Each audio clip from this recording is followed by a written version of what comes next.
Lord Danzio. Your daily hour with me. Yeah. Yes. Hey, everybody. Welcome to the program. We're on TV.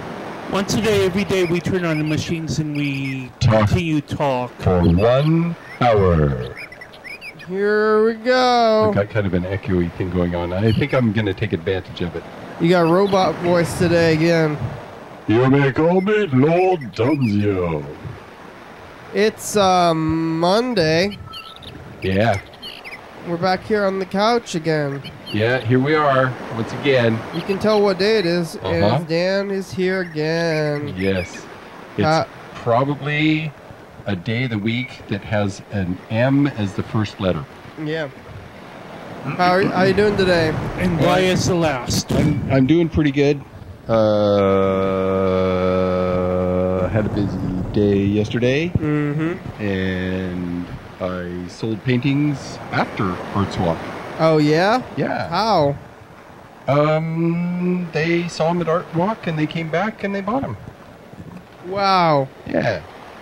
Yeah, it was nice. So they went to the dispensary. Yes. Yeah. How many did you sell now? 6 altogether. Wow, that's pretty good. Oh my goodness. Yeah, that's pretty good. That's a good Arts Walk. You did it. Well, I sold 3, but I spent more on stuff for Arts Walk than I made in the first paintings that sold. And so I ended up losing money on the whole thing. And then I sold 3 more afterwards. Well, I have to say that it kind of... Did you even yourself out, or did you spend the money, or what? No, it goes into my Canada fund. Yeah, but did you even out your art supplies or whatever at this time after selling? Well, selling the 3 paintings, I got 3 additional paintings. Yeah. Yeah. So now 6 altogether. You evened out? Yeah, and they were the more pricey paintings, so I made more. Yeah, one that I sold was when Theta met Lambda. That's those 2 naked robot ladies touching each other. Somebody bought that? All friendly like. Oh, you know it, baby. They bought that one? Yeah, they bought that one. They bought a floating castle that I had called My Little Castle. Was that the one that's over your flat screen TV? No, that is my giant castle, my giant floating castle. So this one was a 16 by 20, and it wasn't as tall, and it sat by the door when you go in. Not many people noticed it, I don't think. I don't know, maybe they did. Well, apparently these people did. What was the third one?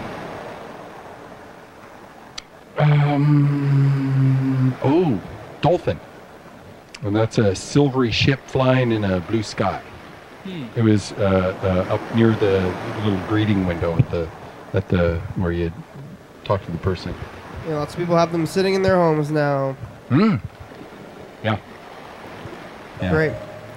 Well, what about yesterday?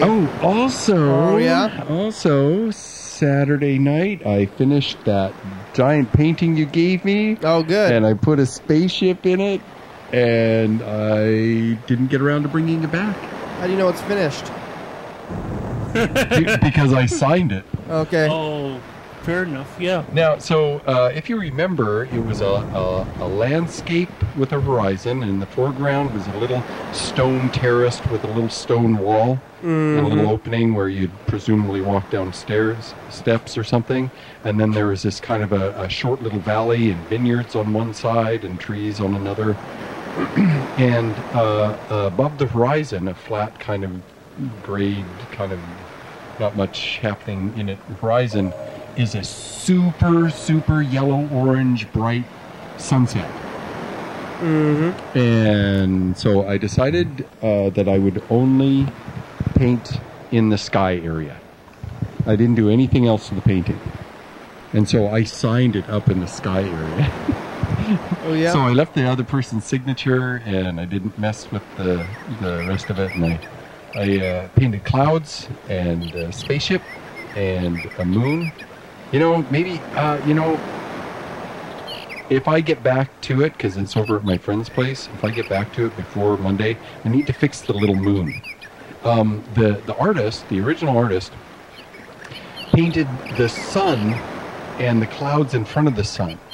Now normally, when that happens, the clouds are dark. They're a silhouette against the sun. You can't see the sun because the cloud is this kind of a dark gray. It absorbs the sunlight. And you might see rays and the sky turns orange and all that, but as much as I love yellow, I couldn't take the abuse. It was too much. Much too much.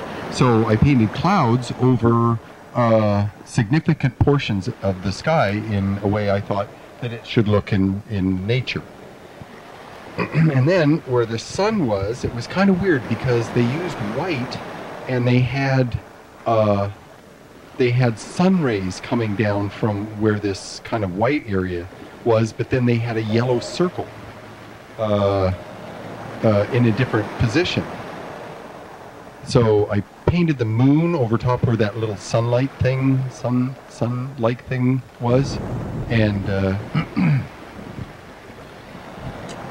actually, no, I matched the color and I added glow to it, so you can't tell it's there. You don't see the moon until it's dark. That's what I did.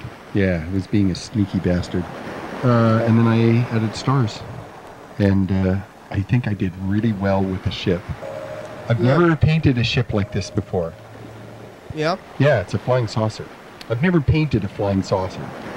Yeah. Usually more crazy spaceships, not just like that's the regular one. Well, as you look at the painting, you'll notice two little people in the distance standing on this little bridge that goes over a little brook canal thing. And the spaceship's right over top of them. They're going to get abducted? I think you'll just love it.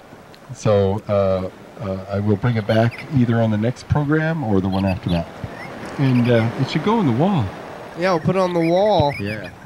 There was a Facebook friend that does absolutely love it. Mm-hmm. Good. So if you grow weary of it. Oh, they want it? They might. Yeah, well, maybe. I don't know. Well, anyway, so there was that. I did that. And then I had Xander all day long on Sunday, yesterday. Uh-huh. Little man wore me out. What did he do? Oh, we went to the store, we went shopping, and then we came home, and then we went to the park and ran around for an hour, and then we came home and played for the night up until about 8 o'clock. They have a lot of energy. Yeah. Yeah, normally I do. But he likes to play tag, and you got to run fast. So that if it was just walking around quickly, yeah, I could do lots of that. Mm-hmm. But it's running more than walking. Yeah, it uses up way more energy. How are you doing, Carl? I'm doing all right. Yeah, did you see street stuff? Yeah, You did? I came back within the last 2 hours from listening to Cornell West at the Evergreen State College. Who's that? That's a black actor, activist, author. He's been in films like The Matrix. What is he in The Matrix? He's like a professor at like MIT or something. Oh yeah. He went to Cornell or something.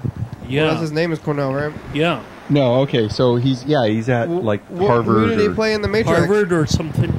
Oh, he was one of the council members, which I kind of find somewhat ironic, even as I talk about it. What's a council member? I'm he's the one with a little bit of a major beard growing at all different angles. Where in the movie? Oh, when during the second and the third. Oh, he's in the sequels? Yeah. Oh, well, that's I don't care about those. Right. Yeah. Fair enough. But anyway, I was like, once you said who's Cornell West in The Matrix, I was like, oh yeah, We're getting a call. I'm gonna talk to the council. Hello, hey, hold on. Olympia Council Hold on. on Tuesday, tomorrow. Hold on, Freddie. Hold on. We're getting it plugged in. Yeah, hold on. Okay, here it goes. I'm getting this plugged in. Can you hear me now? Yeah, there. I can hear you. Hi. Hey, Freddie. Hey, program. Hello. How are you doing? Good. I got you on speakerphone. I'm driving back from Seattle. I'm trying to stop drinking coffee, and I'm a little tired. So I thought that it'd be a good idea to call and have someone to talk to and keep my mind alert. I've only got 16 more miles to go, so I'm feeling pretty good. But I just ran out of all my radio stations, so I thought I'd give you a call. How long did you not drink coffee for? So far, it's been probably just all day today, and I guess since like maybe 2 o'clock in the afternoon yesterday was the last cup of coffee I had. Wow. Are you feeling like agitated and stuff today? What? How you feeling? Are you feeling the coffee withdrawal or? I've gotten a couple like very, very light headaches, but most I've just been feeling sort of groggy and like kind of zoned out all day. I think you'll probably, that's probably good overall. You know, because when you drink coffee, it's like where is that energy coming from?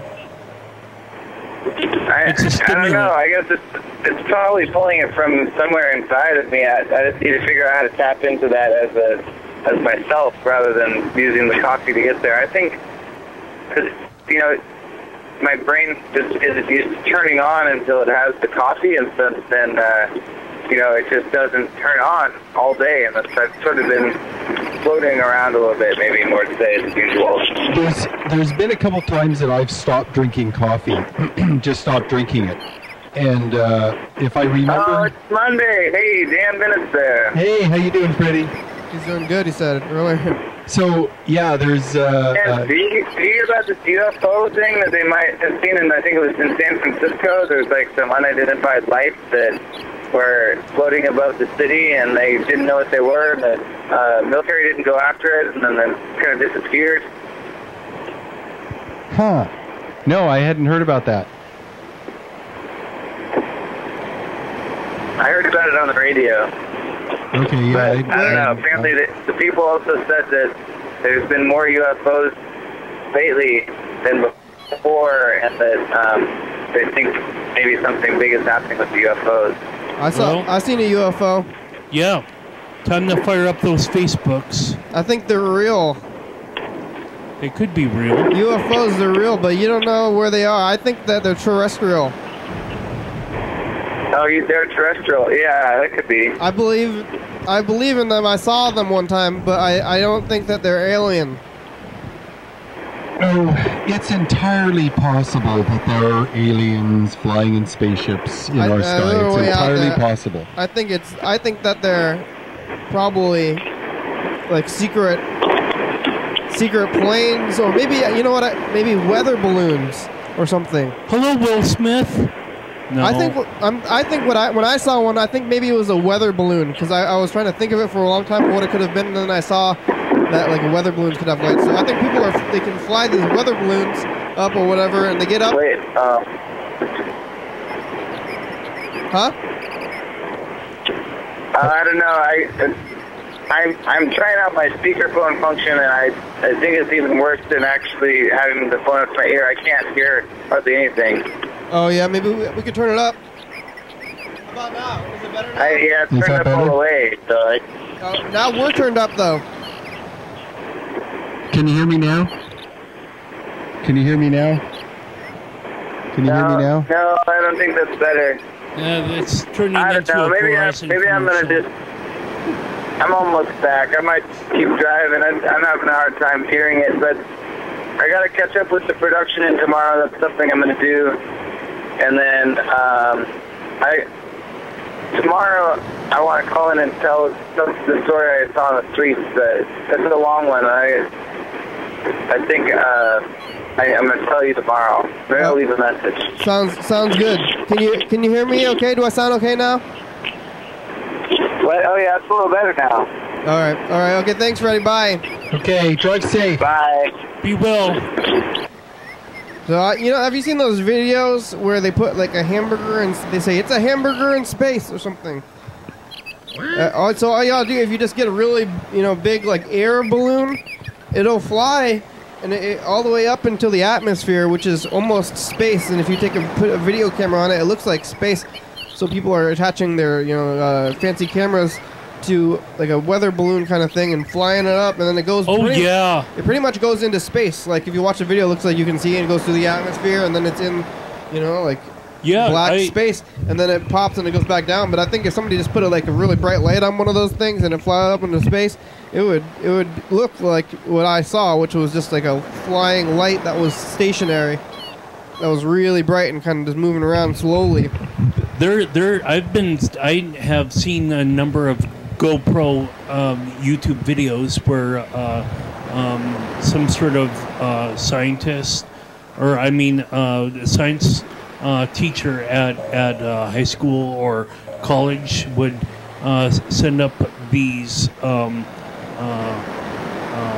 things attached to whatever, and it would just shoot up in the sky, and then you got you're looking at the the boundary between outer space and whatnot, and then you watch this video as it's plummeting back down to and then they Earth. go find a GPS or something. I have a friend that let me borrow a video of some stuff that people caught on cameras and cameras with tripods, and it was all kinds of footage of stuff.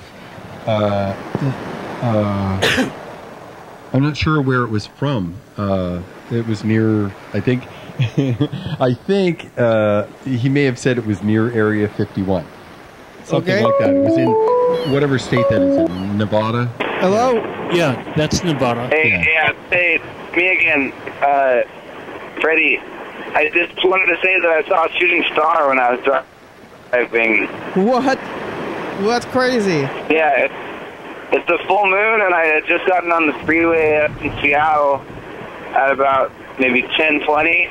Yeah. And I was looking at the moon, and I was like, wow, the moon is so bright. Yeah. And then suddenly there's a shooting star right next to the full moon. Oh, amazing. That's cool. That's cool. What's the shooting star, Dan? How does that even happen? How long did it last, and how fast did it go? About medium. Like not too long. A second? And not too fast, but not very slow either. Just kind of like. Did it last a full? Like that. Yeah. Did it last a full second? Oh, like whoosh. That's like a quarter of a second. I've seen longer. It was not too long. Yeah, maybe a second. Maybe a little less than a second. Just about a second, maybe. So it went whoosh, like zoop, something like that. Did you see that one shooting star when we were outside in a big crowd? I think you were there, Freddie, right? Do you remember that? I was there, yeah. It was up at the water tower at Sunrise Park, and that was the longest shooting star I've ever seen. Me too, and then we were outside, and there was 30 people for some reason standing around outside, and everybody saw it, and it was amazing. Hey, that's my neighborhood. Okay, so most meteorites, little ones where you see a little spark and it lasts for less than a second, it exists as a meteor for a very short period of time. These are usually about the size of a marble or a bean, a little chickpea or something. Some small rock, maybe that small. Maybe down to the size of a grain of sand, depending on what it's made of. Wow. So they're just tiny little. Small. How does it make it so bright and you can see it from 100 miles away? Well, they happen during the day, but they're not bright enough to be seen during the day. So they happen all the time, night and day.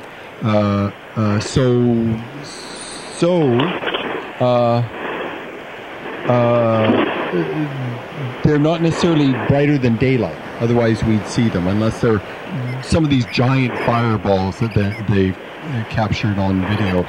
But usually the little shooting stars, they're just a little grain, a little tiny piece of rock. The heat can still have a duration for like over, like a second or something. Oh, the friction with the atmosphere. The thing heats up to thousands of degrees. Oh, wow. Very quickly. How far away is the atmosphere from us? Like 100 miles or like 1,000 miles? Well, How far away is the atmosphere from the surface of the Earth? We have the troposphere and we have the stratosphere. And I think there's a like, where is it burning up? mesosphere.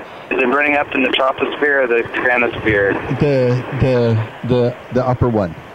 The stratosphere. So what is the height of that? How far is the stratosphere from the ground? I think it goes up close to 100 miles. But it's super, super thin. It's barely much of an atmosphere at that point. Because it's all gradual, right? But the troposphere is the area where there's the most oxygen, things can live, clouds, most of the clouds. I mean, regardless, it's like crazy that that's so far away. I mean, aside from just stuff that's already in space, that's probably like the furthest thing I've ever seen. Or I guess you can see like a plane, they're pretty far, but 100 miles, that's pretty good. Yeah. Is that about where it is? 100? I'd have to check. I haven't looked lately. I'm not really sure, but it's there's more than just the troposphere and the stratosphere. I think there's like a mesosphere or something like that, and there might be something above the stratosphere, something they might call it something else. Is it 100% gradual in terms of like a gradient, or is it going to be like at a certain level? I think it's probably exponential. A lot of oxygen all at once. Yeah, it might be exponential that the density of the atmosphere goes down further and further, and but it's very gradual. It doesn't. There's no. Scientists just made boundaries. That's all. They said, okay, we'll call this area of the sky from here to here. We'll call that the troposphere. Okay. So what you're saying is that there's no solid brick wall of oxygen. But they burn at certain points, right? The thing. And do they generally burn up all the way, or is like little bits they get through, even when it's just the size of a grape?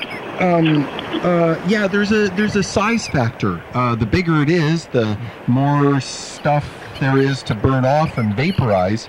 So the bigger it is, the more likely it is going to actually hit the ground.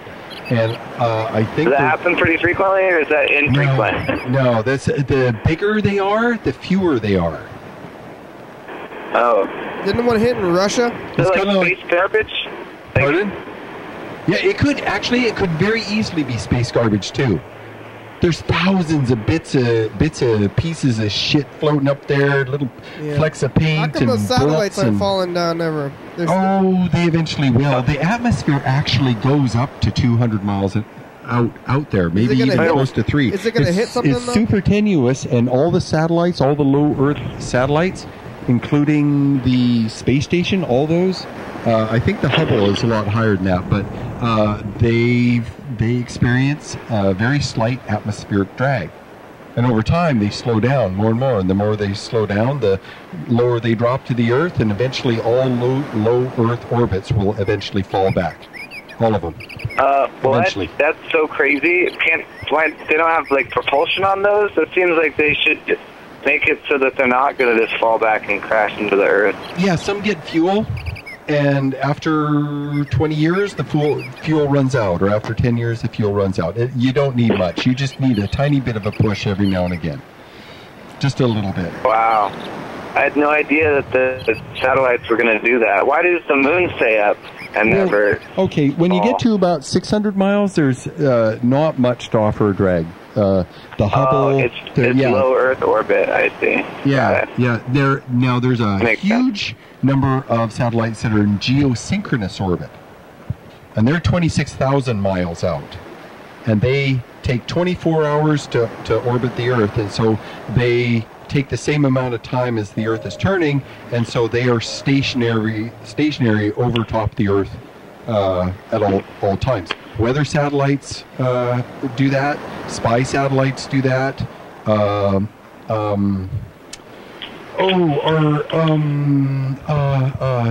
What's it called? Navigating the thing you put in your car. What's it called? GPS. GPS. That's done with these satellites. Yeah.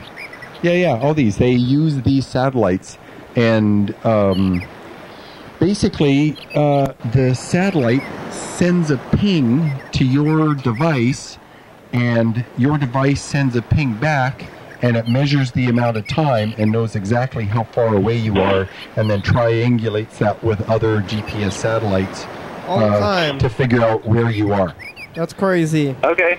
But for the question that I had, basically anything that I see that is in a shooting star style, like where it's bright for a little bit and then it disappears, that's all like stuff coming into the atmosphere, no matter what. Yeah. Pretty much. Now, I should mention the geosynchronous satellites are so far away, they'll be up there for 1 billion years. Wow. Oh, good. Yeah. So we're okay from them. That's good. All right. Well, I made it home safe, guys. I'm going to let you go. Keep on rocking the program. Thanks for answering my question about shooting stars. You're welcome. Sleep well. Watch the skies of Olympia. Sweet dreams. Bye-bye. Okay. Have a good night, Freddie. Bye-bye. Thanks, Freddie. Yeah. When was that Russia impact? 1918? I mean, no, wasn't that like last year? The meteor? No. There was what they think is a comet that exploded over last Siberia. year. Oh, no, that happened in like 1918 or something. Wasn't there one like last year, too, though? Yeah. It was a fireball. You could see it during the day. It was a big piece of rock. It may not have been actually a big piece of rock. It could have easily been spacecraft because it didn't. It took a long time and it was really flaming. It could have been a satellite or something? Yes. It shattered windows in like a 600-mile radius. But it could be like AT&T or not? something? Or Yeah, there was a lot of breaking of glass. Yeah. So I'd have to look at the video again, but it could have easily... See, what happens is the Earth is spinning this way, right? If we're looking down at the North Pole, it's spinning this way. And, okay, probably the opposite. No, it's the opposite from... Okay, it's going that way, just so you guys can tell. Okay, our Earth is going that way from the North Pole, and it's going in the same direction as it goes around the Sun. So if we're looking down, what was I talking about? Satellites? Satellites in impacts or whatever. Now, I got it back. Thank you. So what happens is if a rock is going in the same direction as the rotation of the Earth's orbit, then its descent into our atmosphere is at a lower speed. If it's going in the opposite direction, or oblique, then it goes super, super fast. Okay, and so that's why I asked about how long it took to do its thing, and how fast was it going, and how long did it last, that sort of thing. So that way you can tell. Also, if he knew which direction it came from, that could tell you too. But anyway, rocks coming in the opposite direction go much faster, and so if that big rock that went through the atmosphere over Russia, it could have been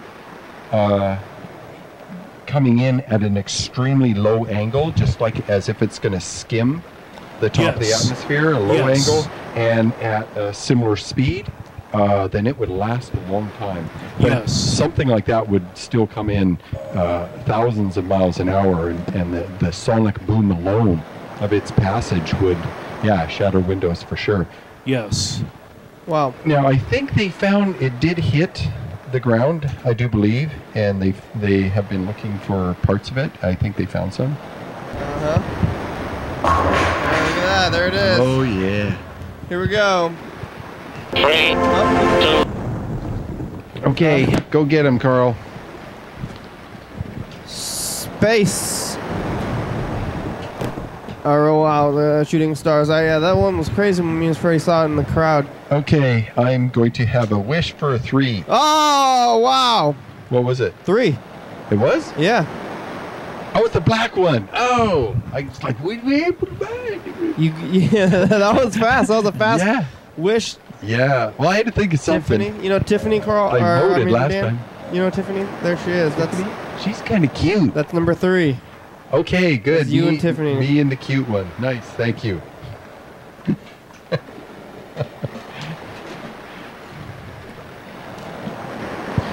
Here's a message. I think it's kind of, probably too late for Dan. Doughboy. Hi, Kenny. Hey, Dan. Hi, Kenny. Hi, Dan. Dan. Hey, Dan. Reed's coming back. Oh, that's exciting. In a week. Oh, good. In a week. What's he going to do?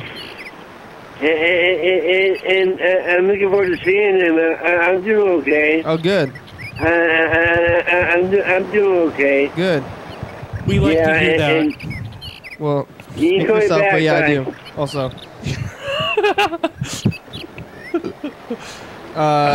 Dan left 2 messages, actually, but I think it's too late to call him back. I think everybody who is watching the program would like to hear that Dan is doing all right. Yeah, and if you don't want to hear that, then you're a bad person. You should just turn off the Hi, program Kenny. This is Dan. and not call us at all. I'm having a good evening. I've been to John the Box, and I've been to John the Box, and it was okay. Sweet. Yeah, I'm home now. I'm home now, resting. Good. Resting and listening to music. Cool. He's going back. Yeah. He's going back, and we can talk. That'd be good. It doesn't matter what time it is. It doesn't? Bye. All right, well, I think it does. I don't want to call him. Shoot the wind. Yeah. Shoot the wind with I went to Jack in the Box. It was okay. It was all right. But yeah, that's pretty good. You know, do this. Look at this. Info time. Yeah, how about that? Info You're time. watching your daily hour with me. It's our hour-long hyperlife call-in television talk show that's recorded every day in Thurston County, 7 days a week, 365 days a year, 366 only years. YDHWM began on September 19, 2010. Tapes a week in advance, so if you're watching this on TCTV channel 22 at 11:30 p.m., this episode taped on the same weekday of the previous week. If you're watching this at 2 a.m., this episode taped on the same day of the month of the previous year. You can also watch an episode of the program on YouTube.com. Anyone can come on the program, especially you. We rely on the community for content, so give us a call at 360-836-4384. Leave a message. We'll play your message on the next episode and call you back. Thank you. No. Thank you. You are too kind, Lord Danzio. And yeah. I'm not sure what to do with all this kindness that you shower me with. It's almost like I need to. When I'm Lord get an umbrella Danzio, or my something. goal is to sound like showering as of kindness. pompous as possible. Uh-huh. Blah blah blah. You do that so well. Because it's a nice fake title. I enjoy using. Lord, you gotta look up. Well, you do that so well, Sean Connery. Yeah, sometimes they say, yeah, You are so Lard impressive. Danzio. Lard You gotta look up Danzio. when you say it, though, right? I think. What? When you're being pompous. No There you go. Danzio. You gotta get people to look into your nose. You're like, Nose. yeah, look at my nose. Oh, it is safe to look at my nose. Look at my nose. I don't care Look about it. you little Mine is people. plucked. You can look right into my nose. Yeah. I don't care about that kind of thing. I do believe I need my slippers. Look. There's gold in my nose. My pompadour. I put gold in there because I got gold. It's in my nose. Gold digger. Gold digger. Yeah. Gold digger. Oh, yeah. What are you digging for gold? Yes, sir. I'm digging for gold. I am got gold in my nose. That was my. So yesterday on the phone, I think you said you had a lot of science talk that you were prepared to say instead of this saying this like stuff that Freddie said. Okay, so NASA and Europe and China and Russia all want to keep sending people into space. They all want to. They want to get out there. And so NASA has a 20-year plan of getting human beings eventually, but it may change, to Mars. And it's like a 4-step plan. Thing is, though, there's a couple problems. A, it's very expensive, and B, spaceships, part of the problem with being an astronaut is cosmic rays. Okay? And cosmic rays, they didn't know what the hell they were for the longest time. And then they started sending satellites up there designed to read them, to try and catch them. And as it turns out, they are super highly energized particles traveling at almost the speed of light. Okay? Some are single protons, some are single electrons, some are nucleuses of heavier things, and every now and again, some are antimatter. Right? So they're flying at incredible speeds. They have an incredible amount of energy, and unless your spaceship has some kind of armor, those little things get through. They're just a single proton. Yeah. You know, single electrons aren't so bad, but because they're so high energy, the particle will hit the surface, and that will knock 3 or 4 other particles in the same direction, and they'll knock 3 or 4. That's what they do. That's what they do when they hit the atmosphere. They hit a molecule in the atmosphere, and it breaks, and those things go flying at incredible speed and energy, and they hit something else, and that breaks into 2 others, and eventually the energy is dissipated by the atmosphere from these cosmic rays. But the spaceship hulls, they need a lot thicker shielding. And so a long-term trip of maybe 3 months or 6 months in a trip from the Earth to Mars and or back again, it causes brain damage. So, and it's not good for life, because this is that radiation? This is ionizing radiation. It's not. Pardon? Why would you want to go to Mars? What's the point of sending people to Mars? Just to say they did? Just to be like, look, we did. Well, I don't know if you'd be surprised, but a lot of the leading physicists and astronomers and brainiacs, the really, really toutedly smart people, are saying that humanity would be well served if we were located elsewhere also. If there were human beings on more than one planet. Yeah, that'd be nice, but the other planets are uninhabitable. Need to be terraformed, like, severely. Well, they want to go. They want to go to Mars and then like somehow convert Mars into a livable planet. That would take thousands of years. I don't know if human beings have the collective staying power to do a project that goes for 1,000 years. That seems so ridiculous. But so if not that, then why go to Mars? You know, if human beings lived longer, we would. But I guess then again, why go to the moon? Really? Why did they do that? Well, for one thing, how did it get there? What's it made of? How did it get those flat sea things? And you can't just look at where it? do the mountains come from? Well, you can get a lot of information just looking at it, but getting a chunk of it? Robots. Now that is science. Did they ever send robots to the moon? I think Europe sent a recovery thing. How about right now? There should be tons of robots on the moon right now. Are there any? No, it's not really that interesting, sadly. I mean, it's close by. Yeah, I wanted to throw some robots on there. So what are the short terms then projects of colonizing Mars or the moon or whatever? Okay, so if not terraforming. So what they want to do is they want to learn how to capture objects.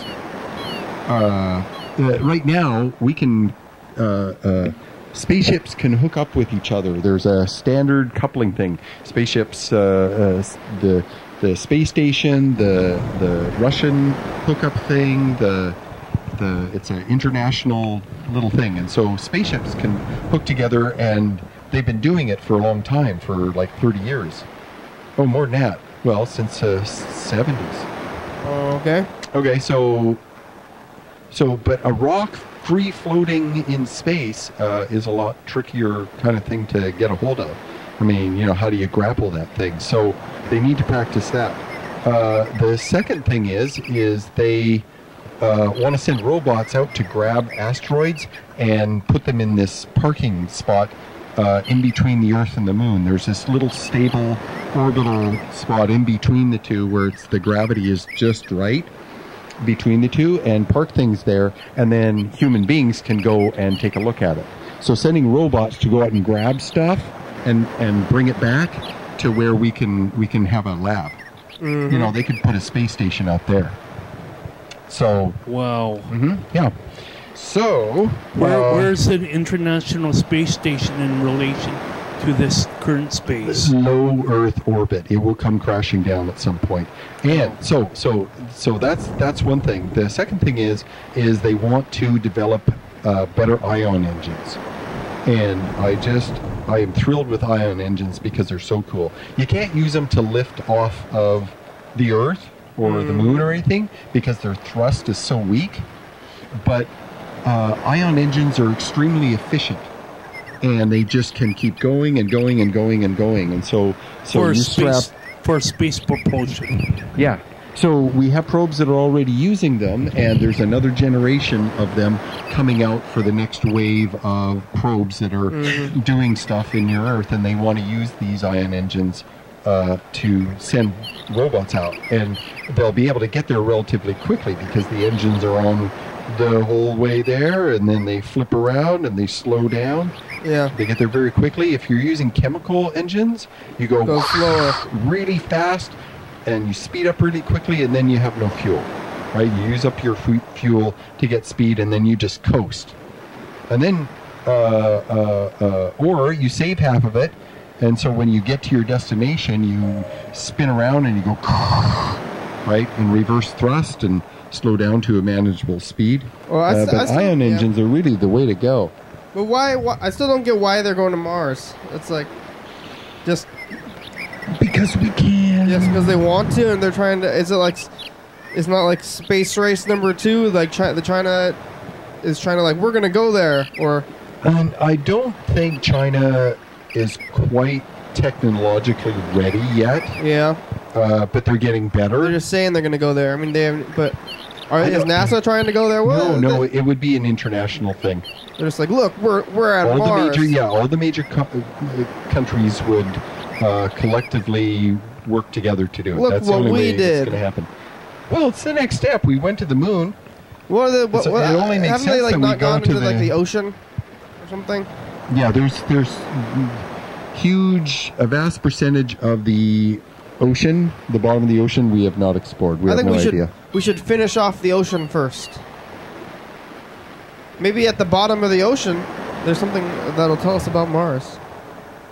I mean, it's probably like it's down there. Who knows? Yeah. But I guess I could answer this. That the reason that we're going into Mars is the same way that bacteria would recognize that it's time to move on to a different host, maybe. Yeah. I mean, sure, I'm comparing human beings to bacteria, but we have the same sort of policies that we just consume what we can, and then we... Yeah, but there's nothing on Mars to consume. Well, here's something interesting. Water. There's water to consume on Mars. Is there, for sure? Tons. Do we know that for sure? But it's all poisonous. Well, you just need a filter, that's all. Water filtration units. Well, we haven't even... It might be the kind of thing you throw a little pill in and it grabs all the percolite and it goes down. Yeah. Perchloride. Fair enough. Perchlorate. Either or. Let's play the next dice game. Yeah. Perchloride. Yeah. It may not be in the glaciers, though. There's all kinds of glaciers on Mars. I still see no reason to go to Mars, but I think... Oh, well, I know. I'm not really arguing, like, we need to go. I'm not saying... yeah, but I mean, I don't know why they do. They just want to do it. Oh, wow. I wish for... No. Still, 1,000 points. I have Holy no crap. points so 2 far. threes. You got a 1, Carl? I think that 5. Me too. that's the biggest freaking 5 I have seen today. Wow, you guys are...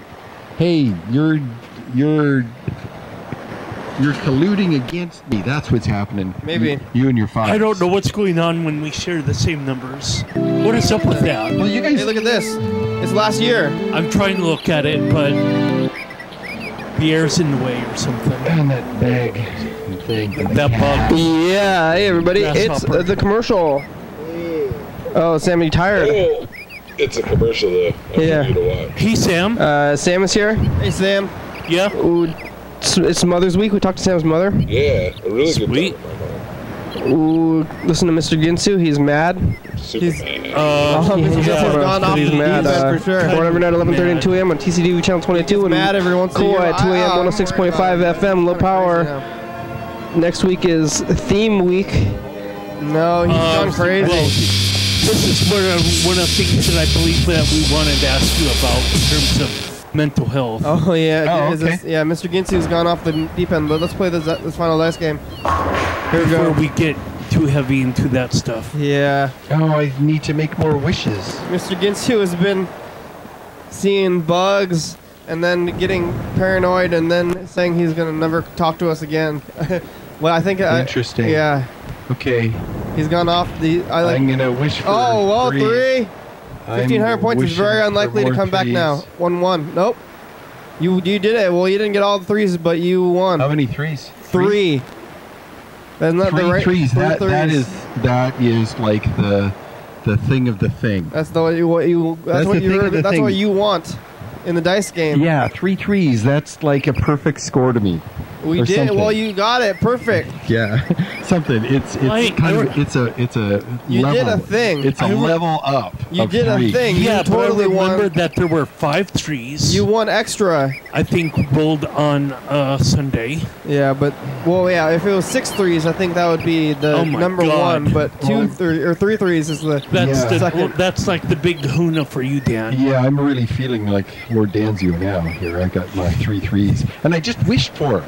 It worked. It's just I just wished. Your wish. It was your command. Yeah. Well, happy. So anyway, so this is why I talked about cosmic rays, because this is a major issue for traveling in a spaceship for more than a short period of time. So So the rays aren't affecting the people in the inside the tin can. space. Oh, Now, they're- if you stick water, like canisters of water on the outside, Yeah. that's the kind of shielding that is highly effective. but what about those people in the space station? Are they're not getting the rays? I think the space station is heavily shielded. I'm pretty sure, because they're having 2 dudes up there that are staying up there for a year.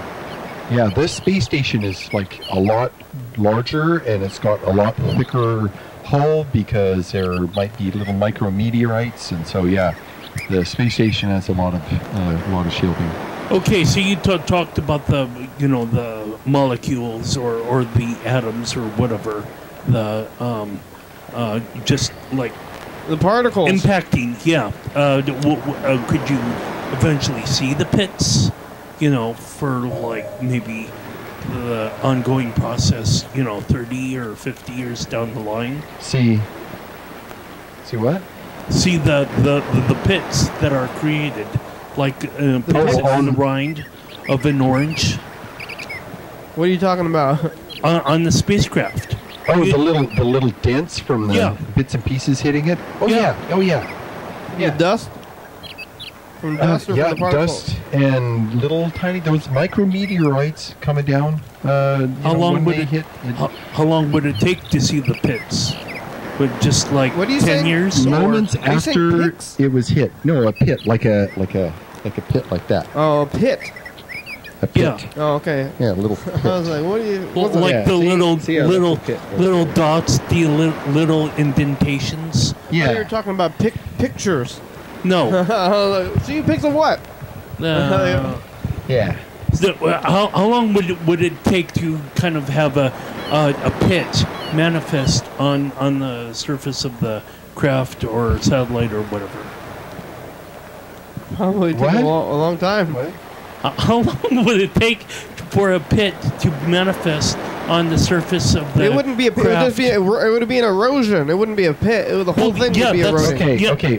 That's erosion. But you would never see like individual pits. It would be like the whole thing would be no, if the thing was gradually. big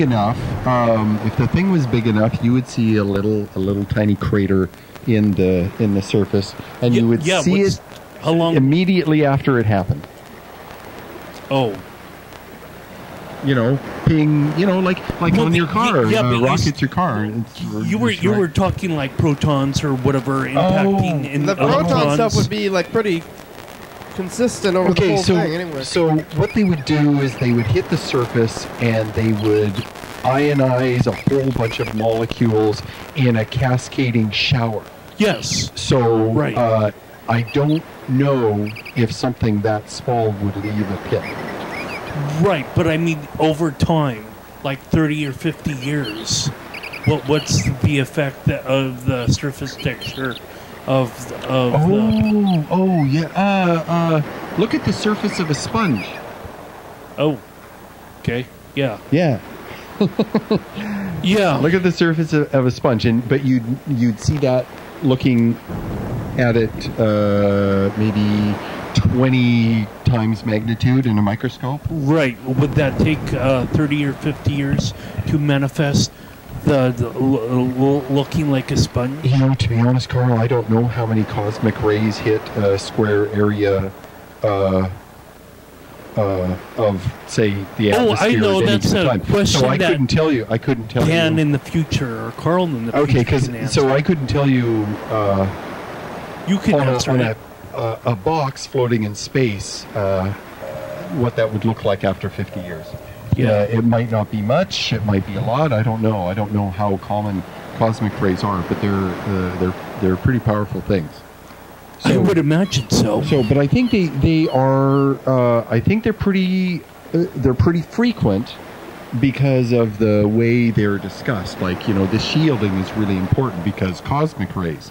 So there must be enough of them that are happening frequently enough that they're a serious issue. So maybe 50 years, yeah, you look at it under a microscope at 20x and you see what looks like a sponge because so many like sandblasts essentially. Yeah, certainly when you're talking about the mental health of these pilots or whatever. Here's the thing, is they have had no idea where they come from. They've had no idea what makes them, why cosmic rays fly at the crazy energy and speed that they do. Mm-hmm. Aren't they coming from the direction of the sun? No, they come from all directions. What? Yeah, all directions. It's just that they're out there. The question is why are they not here? Is it I think it's like the Earth. I mean, that makes sense that there's this thing everywhere, a wind, space wind of some kind, and there's solar wind. Well, there's solar wind, but it's a wind traveling at 800 meters per second or something like that. So so it's like a steady stream that's flowing evenly. These things are traveling at almost the speed of light. Yeah, and they're packing tens of thousands of times the energy as the energy level they have the little particles accelerator CERN spin around it. These cosmic rays have 20, 30, 40,000 times the energy. Are you saying that they go against the cosmic wind? How come we're not? The atmosphere is shielding us from the crazy energized, crazy fast little particles that are just zipping around. And how come the cosmic rays aren't affecting us all the time? Because we have an atmosphere that protects us from them. What about there's like other planets? They have the same kind of atmosphere. They hit the atmosphere and they cascade and they ionize a little bit and like pool balls. Yeah. Right. One hits a bunch and they hit others. What about Mars? And slowly it dissipates in both energy and speed. So the cosmic wind does control them to a certain degree. What do they think? Yeah, what do they think causes the cosmic rays? Do they know? When black holes or collapsing black holes or neutron stars. They're not really sure. They're pretty sure they're black holes because of just kind of the way they are. When a star collapses, it spins faster and faster and faster and faster and faster. Okay, and the more it collapses, the faster it spins. And what happens is material falling into the orbit. There's this tide pool that goes to the poles, and then you've got this particle beam, particle, light, energy, X-rays, gamma rays. You've got this particle light beam traveling from the top and the bottom until the matter finally gets absorbed or gets shot off the two ends. Mm-hmm. Yeah. So this happens when planets and stars form too. You've got these two poles of energy that shoot out the top and bottom. Yeah. So what they think is neutron stars have been pointing at us for a long time, and they don't have. When we see the little, you've heard of pulsars, right? That's a neutron star. A neutron star was a regular star like ours, a little bit bigger, and it got squished down into something that is the size of the Earth. Wow. Okay, so they're super crazy dense, and they're spinning fantastic speeds. And when one of their poles, because they might wobble a little bit, when one of their poles, this beam sweeps where we can see it, we get these gamma ray, these X-ray and gamma ray pulses. Mm-hmm. And they're very far away, and so they don't hurt us. So we know it's not neutron stars because we're not getting cosmic rays at the same rate. Mm-hmm. Right? So it's something even more powerful. And they think it's the collapse of a black hole that shoots a pile of them off right before it collapses. So that's why there's black holes all over the place. Yeah, it makes sense to me that there is the cosmic rays. It doesn't seem like I'm not like, what? That's crazy. It seems like in space is just all that radiation. Yeah, they're not rays. They're It makes sense that space is irradiated, and there's more reason not to go out there. Like, it's stay home. Yeah, don't stay on Earth. Yeah, where we're going. Hey, look at that. We made it through another episode of the program without losing consciousness or dying. Yeah. I'm glad for that. Thanks, Freddie. Dan Dobler. Dan Bennet. Oh, thank you. You won 3 threes. I did. Thank you, Kenny. Carl, maybe Mr. Ginsu. Yeah. You're welcome, Kenny. Thank you, Carl. Good luck, Mr. Ginsu. For Hope you're okay. administering the winning dice for me. Thank you. You make me sound like I'm a doctor. That's more Kenny's job. Thank you, Dr. Carl. I'm going to hoard all those. Kenny's job. All those points, and I'm going to hoard them in a little box at home. Don't get irradiated, anybody. No. Look out for those cosmic rays. Yeah. Just a pencil pusher. Yeah. Oh, there was something else I wanted to tell you. There's a new SpaceX has built a crew capsule that they're going to be testing here real quick. It's a new space capsule designed to go up and ferry astronauts up to the space station. 1,689. Hey, listen, if you're going to go to space, wear a spaceship. TCTV, channel 22, YDHWM.com. Cosmic rays. Yeah. Look out, don't get irradiated. So if you got all your water tanks on the outside of the spaceship, you'd be okay. Yeah, you'd be totally okay. Don't tell me that I'm going to be okay. And if you have ion engines, FBI. You'll get there real quick. TCTV, thank you. Crystal Ball, LaBebe, Jordan E, Fabulous, Thurston County, Washington State. Where am I going? Cosmic rays, that's why. That's why you gotta hurry. Don't take your time.